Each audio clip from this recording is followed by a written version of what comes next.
हम जब अब विमान खरीदते हैं तो हम जो फ्रांस को कहते हैं कि टेक्नोलॉजी ट्रांसफ़र के साथ ही खरीदेंगे, उसका कारण भी यही है क्योंकि हमको ये कॉन्फिडेंस। अब आप सोचो, मैं सोचता हूँ कई बार कि ये कितनी अनोखी बात है। आज से 15 साल पहले भी हम डिफेंस इक्विपमेंट के दुनिया के सबसे बड़े बायर थे। बायर हम सबसे बड़े थे, प्रोड्यूसर तो नहीं थे। लेकिन 15 साल पहले जब हम खरीदने जाते थे तो ऐसा लगता था कि जैसे हम बड़ी मिन्नतों से इनसे प्लेन मांग रहे हैं कि मिराज और मिक्स जो है हमको दे दो। अब जब हम खरीदने जाते हैं तो हम इस कॉन्फिडेंस के साथ जाते हैं कि भाई पैसा तो हम जेब में लेकर आए ना, तुम तो ब्रोकर या दलाल या प्रॉपर्टी के डीलर हो जो बेचने वाले हो। तो ये जो अपने बारे में कॉन्फिडेंस और परसेप्शन बदला है, यही एक चीज़ है जिसने 10 साल में सब बदल दिया। 10 साल में काम पूरा हो गया ऐसा नहीं है। हमारी स्टार्टअप इंडस्ट्रीज़ के लिए भी काम पूरा हो गया इस प्रकार का नहीं है, लेकिन खासकर आप लोगों के लिए, छोटी इंडस्ट्री है कि बड़ी इंडस्ट्री है, मुझे लगता है आपकी तो चीज़ों की कॉन्टिन्यूटी के लिए सबसे ज़्यादा ज़रूरी है कि जो सरकार है, प्रधानमंत्री जी जो हैं, उन्हें वापस आना चाहिए और उन्हें भारत में जिस बिजनेस एनवायरनमेंट को भारत ही नहीं दुनिया भर में भारत की इमेज बनाने के लिए वो प्रयत्न कर रहे हैं, उसके लिए उनको फिर से दोबारा मौका मिलना चाहिए। देखो, परसेप्शन अपना अपना हो सकता है, मैं इसलिए अब अंतिम बात पर आऊँगा। और अंततः सावन जो आपको कह रहे थे, स्वच्छता और बाकी चीज़ों के बाद वोटिंग और इस सब परसेंटेज में भी हमने नंबर 1 जाना। देखो, परसेप्शन यही है।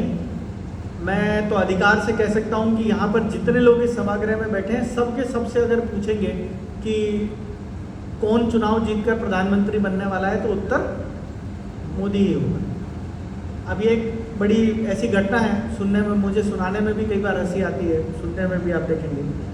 अभी भाजपा का राष्ट्रीय अधिवेशन था दिल्ली में, तो हम में से कुछ लोग वहाँ गए हुए थे। शंकर जी भी थे, गौरव जी भी थे, मैं भी था।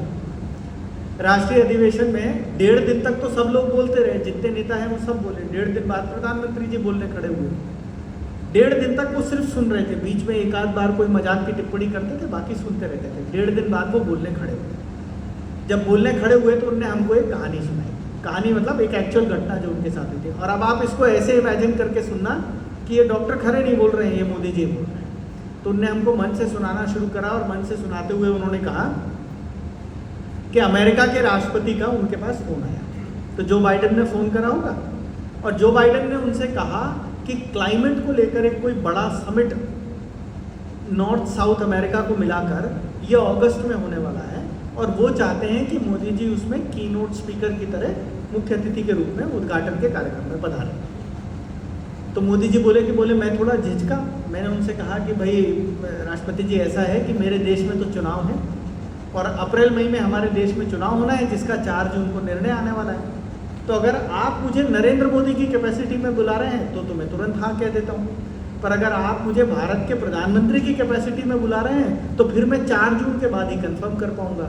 तो बोले बाइडेन जो है वो फ़ोन पर ही हंस दिए और हंसते हंसते बोले कि मैं आपको नरेंद्र मोदी की कैपेसिटी में बुला रहा हूँ और आपको भारत के प्रधानमंत्री की कैपेसिटी में भी 7 अगस्त को बुला रहा हूँ। तो फिर मोदी जी वहाँ मन से एकदम से बोले क्योंकि अब देश ही नहीं पूरी दुनिया जानती है कि आएगा तो मोदी ही। तो ये परसेप्शन तो है ही हर जगह, लेकिन इस परसेप्शन को रियलिटी में बदलने के लिए अंततः तो 13 तारीख को बाहर निकलकर वोट डालना पड़ेगा। और अभी जो कंसर्न है वो ये है कि पिछले 2 फेज का, कल परसों जो पोलिंग हुई है 26 को, उसमें रीवा का वोटिंग परसेंटेज 48.9% है। मध्य प्रदेश की ज़्यादातर लोकसभाएं 52, 53, 54, 55% के आसपास जाकर टिक जा रही है। उत्तर प्रदेश की भी यही स्थिति है। कारण शायद ये भी हो सकता है कि बाजू में दौड़ने वाला कोई है ही नहीं, तो मैं कितनी भी धीरे दौड़ूंगा, कितनी भी तेज जीतूंगा तो मैं, ऐसा भी है। लेकिन कुल मिलाकर ये वोटिंग परसेंटेज कम तो हुई, और ये वोटिंग परसेंटेज अगर कम हुआ है तो आप बताओ किसने वोट कम डाला होगा? किसने कम डाला होगा वोट? किस प्रकार के लोगों ने